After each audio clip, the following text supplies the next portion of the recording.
शिव जी ने देखा कि एक बालक मंदिर में उनकी पूजा कर रहा है। वह देख रहे थे कि बालक अभी बहुत छोटा है और वह मेरा ध्यान लगा रहा है। उसे क्या परेशानी है वह तो शिव जी जानते थे, मगर उनका मन उस बालक से बात करने का हो रहा था। इसलिए शिव जी अपना वेश बदलकर उसके पास जाते हैं।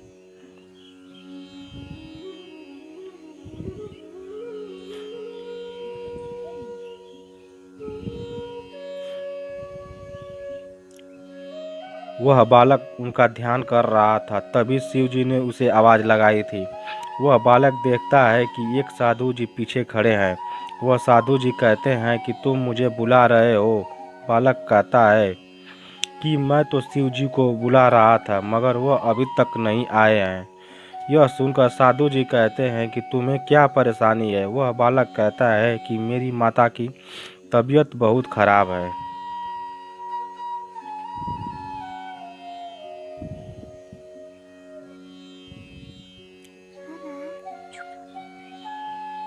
वह ठीक नहीं हो रही हैं। मैं शिव जी से यह कह रहा था कि उनकी तबीयत को ठीक कर दो, मगर वह तो मेरे सामने नहीं आ रहे हैं। मैंने तो सुना है कि पूजा करने से सब कुछ हो सकता है। वह मेरी माता को ठीक कर सकते हैं।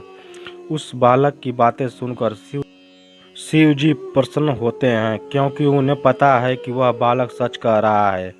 शिव जी कहते हैं कि तुम्हें घर जाना चाहिए, तुम्हारी माता ठीक हो गई हैं।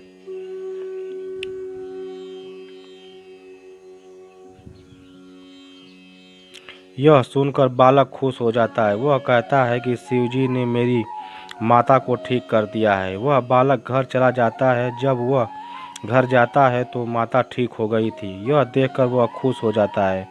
वह अपनी माता से कहता है कि मैं हर रोज़ मंदिर में जाकर पूजा करता था, इसलिए शिव जी ने मेरी बात मान ली।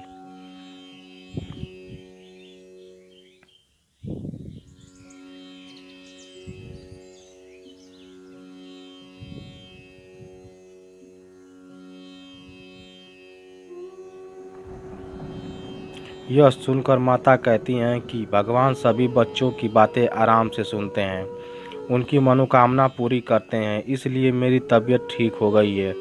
वह लड़का कहता है कि अब से मैं हर रोज़ शिव जी की पूजा करता रहूँगा।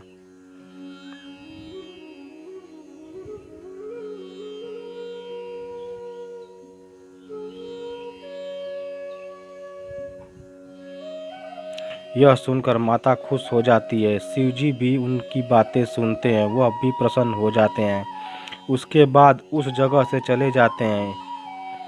इस कहानी का तात्पर्य यह है कि सच्चे मन से की गई प्रार्थना कभी विफल नहीं होती।